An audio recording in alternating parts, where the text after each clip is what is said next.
I followed what was being discussed for the short time I've been here, and I think there are good points being made about conflicts, the causes, and possible way forward in resolving them. But of course, what is very common is there will be old conflicts and old causes of the conflicts. There will also be new kinds of conflicts, as has been said, and possibly new causes as well.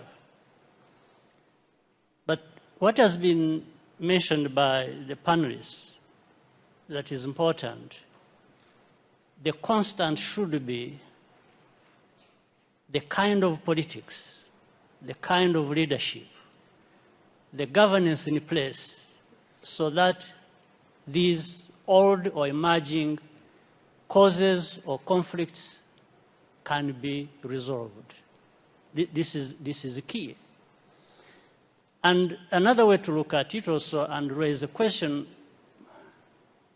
which we must answer is, for so long we've discussed conflicts, causes of conflicts, and actually have quite a good idea as to what is needed for such a conflict to be resolved.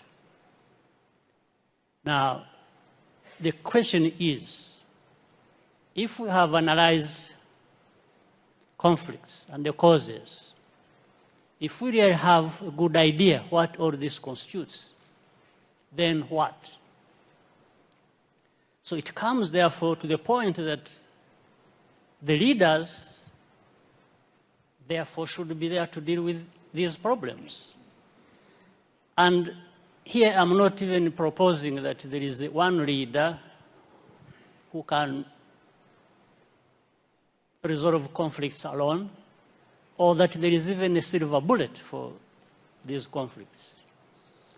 Therefore, it's the management of all these processes and what we have identified to be the root causes.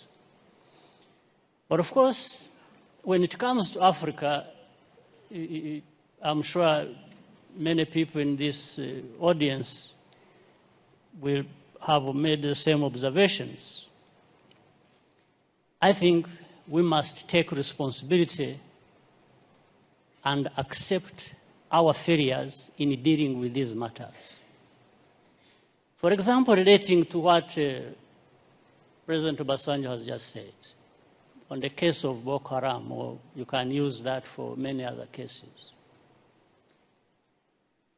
For me, when I'm watching on television, and I find our leaders who should have been working together all along to address these problems that commonly affect their countries, wait until they are invited to go to Europe to sit there and just,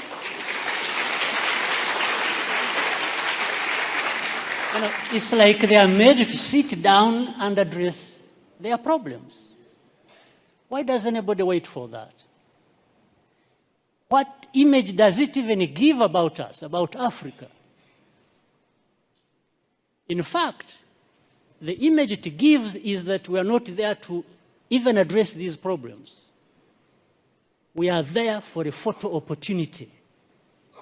We are happy to sit there in Paris with the President of France and address and just talk about addressing problems. It doesn't make sense that our leaders cannot get themselves together to address problems affecting our people. It doesn't make sense.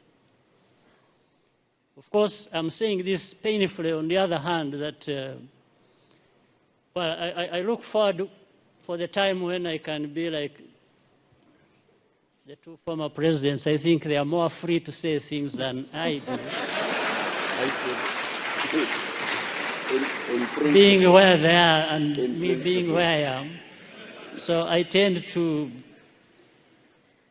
remain with some reservations about what I have to say, because But I think there is that serious problem. African leaders, we don't need to be invited anywhere to go and address our problems without first inviting ourselves to come together to tell each other the actual truth that we must tell each other about our serious problems. So, I mean, again, look at the problem of South Sudan, indeed. The first problem was about this country and the people there wanting to be independent. They got independence. Now that turned into a problem. How? So you have one war being fought, waged to be independent, then you have to fight another when you have achieved independence. Just fighting among themselves. Why? So some of these underlying root causes should and could have been addressed by the leaders there. Whatever happened, whoever was wrong, that's not the issue. It is still the responsibility of leaders. If they can't resolve the matters themselves, why not? Why not call upon neighbors to say, come and help? We have a problem here. Maybe there is a problem between the president and the vice president. And if they can't resolve it, and each one thinks he's the one who is right and the other is wrong, and they are going to divide the army and government and everybody else to go on either side and start fighting, well, I think in between the time that starts and when it actually happens, something can be done. But it has to be leaders to work towards that and avoid the catastrophe that, like we are seeing or have seen or that has already happened in South Sudan. But of course, the unfortunate part is that the most majority who suffer are the innocent people who have nothing to do with it. Women, children, and even many men are innocent in that situation. So this is, I'm not giving answers, probably I'm raising more questions than, or adding to others that have been raised. So for the time being, let me stop here. Thank you. Thank you.